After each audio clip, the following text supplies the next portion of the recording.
Hey, what's up, Biscuit Army? It's your boy Money here, back with another video. Now, guys, if you are feeling that you are not getting any wins in Skywars and you want to get more wins in Skywars and become the ultimate Minecraft sweat, today I'm going to be showing you how to get better at Minecraft PvP. Smash the like button, subscribe if you're new, and let's hop right into it. Alright, today I have egirl with me, and he's going to be basically explaining like how to get better at PvP, some pro tips as a Minecraft sweat himself. So just give him a genuine idea on how to just genuinely be better at PvP. There's three main things that really matter: your jump resetting, projectiles, and probably strafing. So like we got jump resetting. Like explain jump resetting for people that do not know what jump resetting is. Like basically, there's two ways you can jump reset it. You never want to jump reset the first hit though. It's very risky, although it's possible. But the main two ways to jump reset is you can either time it right as you hit the ground, or you can hold it right as you time. Like you can time it and hold it right as you hit the ground. I don't recommend like holding it though. It's really inconsistent, and 90% of the time it's gonna get you comboed. So the main thing I recommend is you timing it the second you hit the ground every other hit.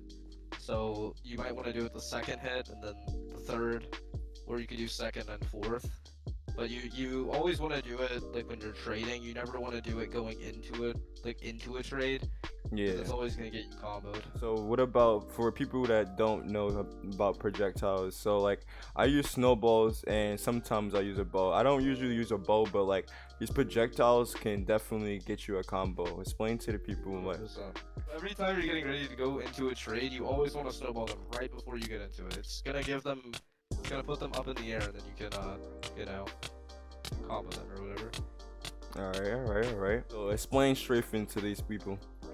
So when you're going into a trade, you might want to start strafing to the left or right to throw off your opponent's aim. And then when you get them in a combo like this, you never just want to hold W and like W tap. You probably want to strafe like this, because it always messes up their aim and it makes you harder to hit.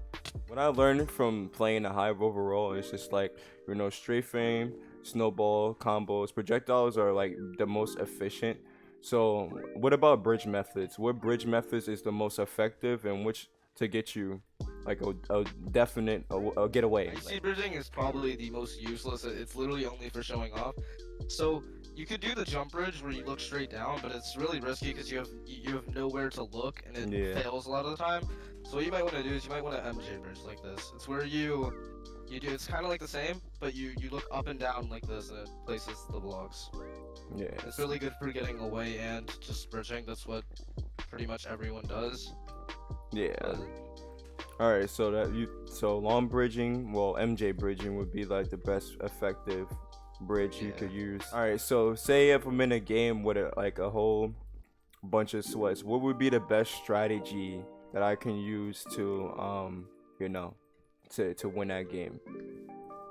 Alright, so you're gonna want to try to beat them to mid, especially since they're sweats. Like that's what every sweat or good player, even bad players, do. They're always gonna go for the mid loot. Every time you get to mid, you want to go for an ender chest as fast as you can. Take everything you can out of that, then try to get another chest. If the sweats are on it, you could try hitting them while they're looting. You might be able to start a combo and hold it. But that's what I recommend you do. You want to get the mid loot as fast as you can, because it always contains like diamond stuff and projectiles, which really matter when you're fighting good players.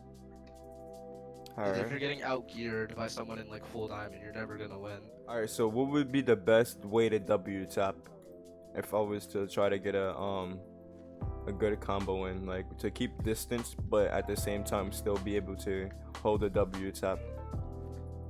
If you're just fighting someone, usually like if you get them into a combo, you want to make sure you're like 2 blocks away at least, because they can hit you if you get obviously too close.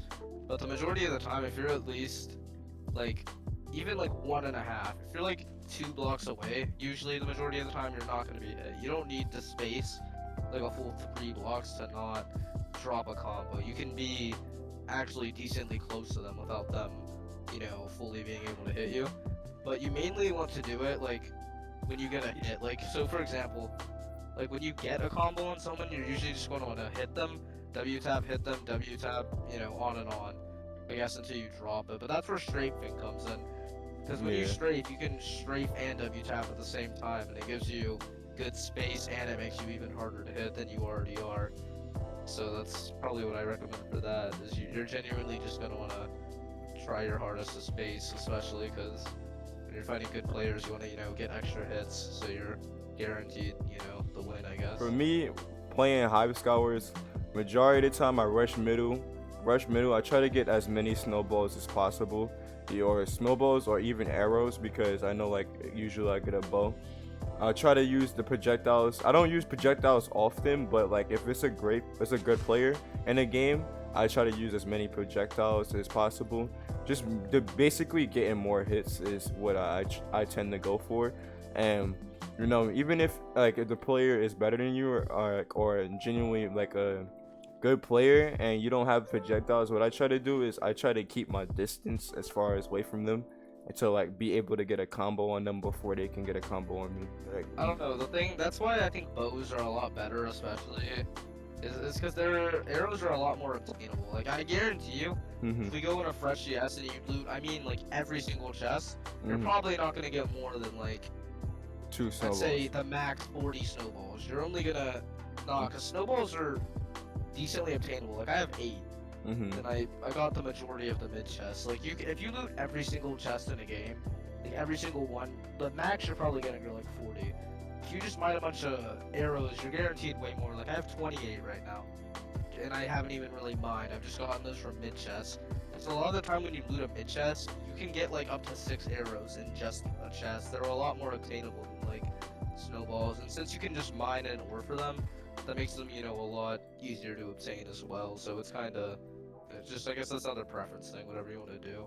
Because I used to not use a bow, and then I started using one, but yeah, preference, I guess. Oh, thank you, my guy. I appreciate you for giving these people a great explanation on how to become better at Skywars. If you did enjoy today's video, you already know, hit that like button, subscribe, turn post notifications on for more bangers videos. You already know.